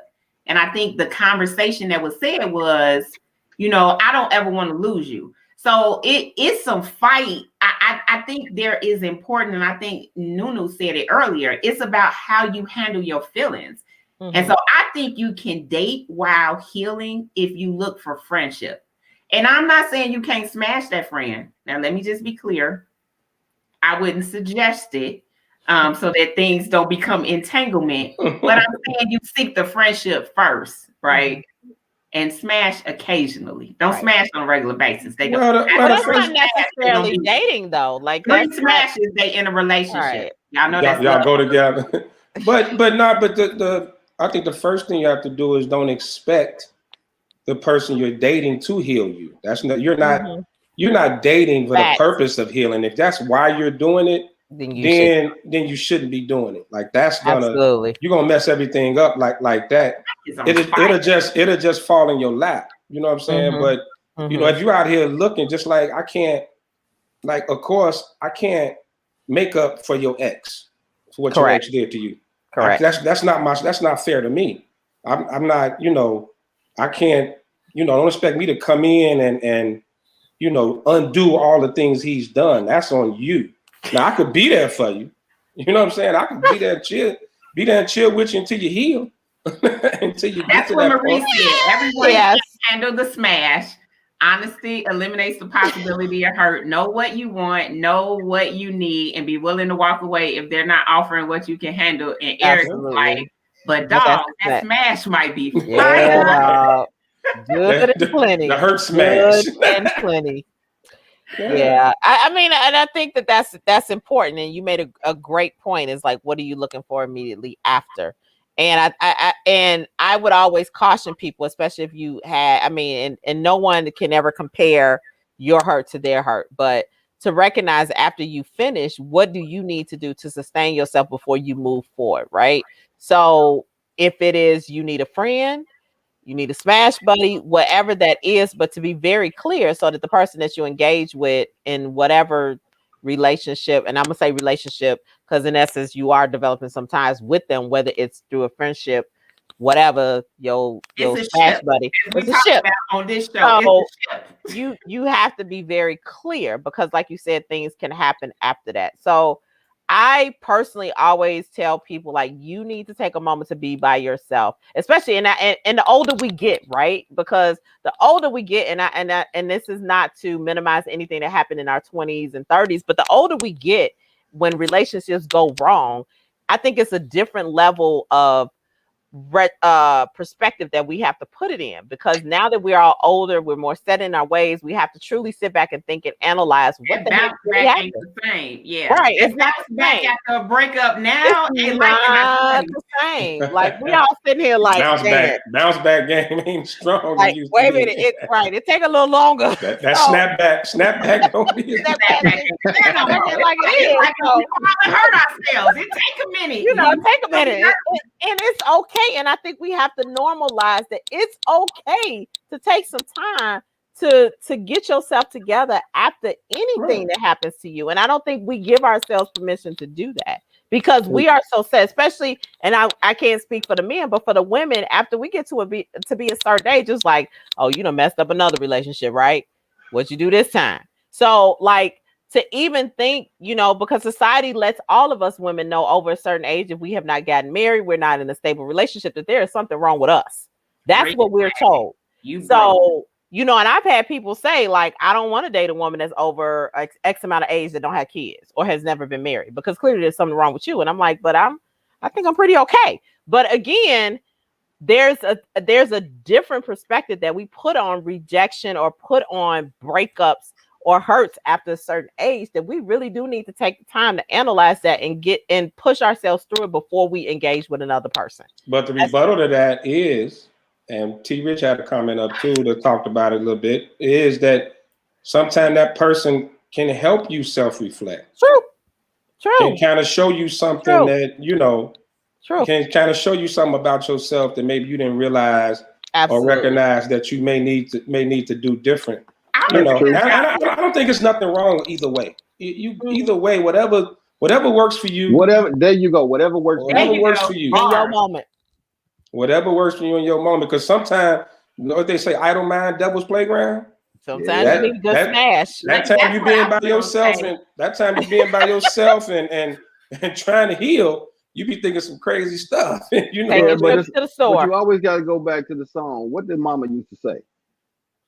Take your Take your time, Take your young time, man. young man. Yeah. Mama used to say, "Don't you let it go." Mama used to Well, say, we've been getting old all day. All day. I feel like I'm 5 years older I feel since 7 o'clock. 55. And where's my AARP card? I'm 5 years older since the beginning of this show.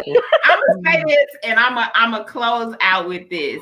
I think it is absolutely necessary that you figure out how to heal, how you need to heal. You need to get people in your ship, relationship, situationship, friendship that is going to help right your ship with yourself. But the one thing I would tell you is you don't know you have healed until you get into another relationship. And so I laugh at the people that be like, I'm staying by myself to heal, but you don't know until you get into another situation with a person that you've actually done the healing and that you haven't just laid dormant and ignored. Well, because if you ain't in love, you don't know whether you ready to love or not. You don't know whether you didn't dealt with the situations or not. So I'm just saying, it's like you breaking your foot and you don't know whether your foot healed or not because you won't never walk on it again. Or are you avoiding? Are you avoiding being hurt again? Right. You're not healing. You're just avoiding it. Yeah, exactly. And then something happens that it gets you triggered. Exactly. Yeah. First of all, you need that mirror. Sometimes you need a relationship to ensure that you heal. And it might be your transition. You might be like, you know what? That thing you just did right there told me I'm not healed yet. So I'm going back to being single. Correct. I got some more work to do. Thank you very much. Right. So, and we got to be honest about that. And you got to be honest. I love that. Communication. I got you to say next week. You're gonna have a communication thing. Thank you. But I'm gonna say this, like Nate said, the Gandys got their own little cycle in the inbox. Y'all see this, right? They dropping bars with each other. They really are. I mean, actually, some of the stuff is really. That's why I've been giggling. People like, is she really like laughing at something they said is really? I'm literally looking at the comments, giggling. So yes, that's why I'm giggling. Y'all, we have the greatest, most amazing audience on any podcast. So I'm just telling you, I love y'all. Y'all keeps it hilarious in the comments. I be trying to pay attention to them and y'all, and I be confused, especially because daylight savings time got me feeling like being. You see, he over there rubbing his eyes like a 2-year-old past his bedtime. Listen. I don't know if it's smoke from my cigar that got in my eye or Lefty's little diatribe. He was looking at his eyes for like the last 20 minutes. He took his glasses off. It's one of the two. It's one of the two. Fresh eyes. Hey, this show went from Pepe Le Pew to emotions. Emotions make only on this show. Yeah. Okay. All right. I'm gonna sign us out because I don't think Ben can take another 10 minutes. He's gonna be crying for real, like he over there cutting onions or something. Wait a minute. Oh, you missed the whole book title. You missed the whole thing. That's what we've been laughing about. They got a whole cipher. They are going. I love them. Tia said it's definitely Lefty's diatribe that's got you up there crying. Yes. There we go. Come on. That's all to you. Ralph Trasvent, because you sensitive, Mr. Sensitive, and you got the hat on looking all like. Don't give me the singing. No, I'm not gonna sing. I need a man. Hold on. Like me. Well, check it out. As y'all see, my moniker today is Smoking Madness 320. 320 is this Saturday, where the Smoke Fellas will have a live in Cigar Shop podcast. So if you want to come out and be a part of our podcast and talk some ish with us, man, meet us. Look on our Facebook page. You can get the location. We're gonna be at Society Cigar Lounge over in Hammond. We're gonna be doing it live and getting in for March Madness. You coming to Indiana? Yes. You coming to Indiana? Yes, we finna show some real love to Indiana. You know what I'm saying? The Smoke Fellas is gonna start their Smoking Madness off, and we're gonna get it in on 320. And every Saturday after that, we're gonna be at a different location doing the same thing. So man, we're gonna have prizes. raffles, all that good stuff, man. So, man, come show us some love, and we're gonna show it right back. Bars. And a lot of alcohol. Drink your water. Bring your water if y'all go. Hydrate. I just want to know, can me and Camo Chick be on the show? Like we doing virtual and in person? We want to be on the show. Man, if y'all want to do a virtual, we can make that happen. Yeah, I want to be on the show. That's supposed to know. I miss my smoke crew. What up? I don't smoke no more. I doctor's orders, but I can still. Yeah, Camo smoke. So cigars. Let me finish my sentence. Right.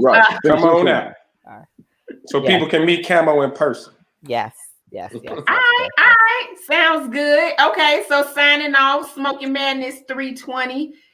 We will share on the page for y'all who follow our page. We will share the information so you can check us out. Cool. Who you sending to? I guess I'll go next. Chip. I'll eat a chip.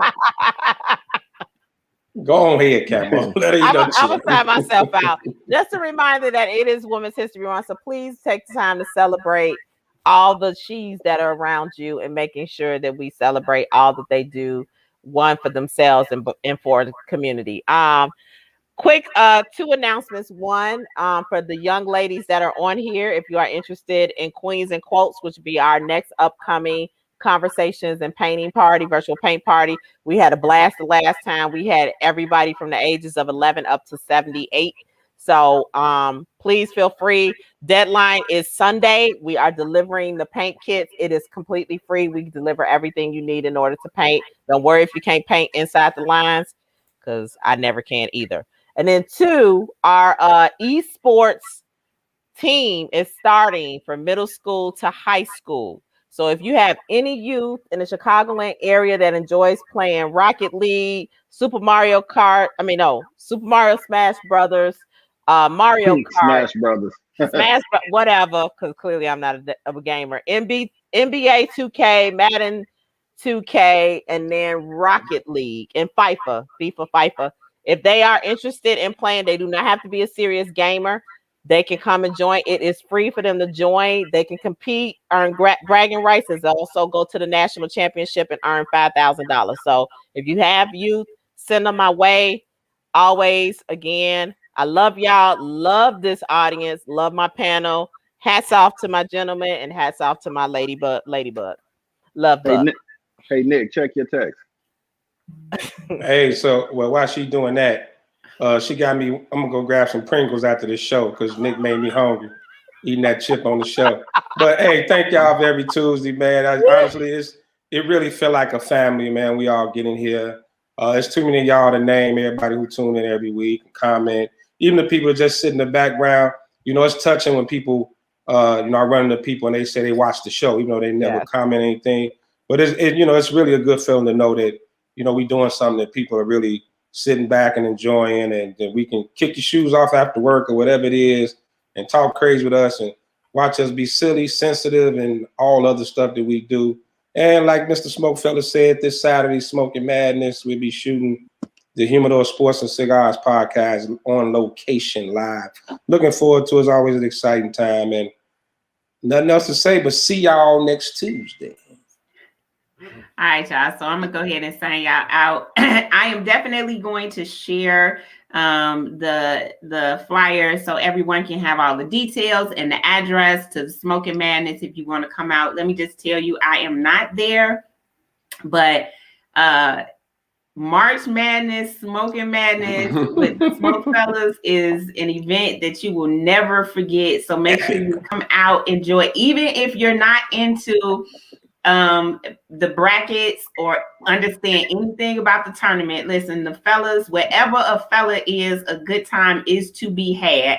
I know that for a fact. So go hang out, support them, and enjoy and spend some time with them. Definitely show up. I need my Indiana peeps to show up and represent for me since I cannot be there this weekend. But absolutely go out and have fun, because I'm telling you, it is always a fun time with these people in person, more than even what you see on the show. So I just want to tell my panel, I thank you. You guys roll with the punches. You always just let me do whatever I want to do, and y'all just like, whatever, Nick, I'm gonna roll with it. So I love my panel. You guys are my family. I appreciate you. I appreciate every single audience person. I love y'all that call me on Tuesday and be like, what y'all talking about tonight? Yes. Right. Real talk, we don't be knowing. So if you want us to talk about something, Right. make sure you inbox one of us, and we'll be glad to bring your topics on, okay? But I love my audience. I love y'all. I appreciate y'all. We are almost to 1,000 likes. Like, share, subscribe to the page. Tell somebody else about the show. Thank y'all for y'all support, and we will see you next Tuesday, 7 p.m. Central. Woo. Peace.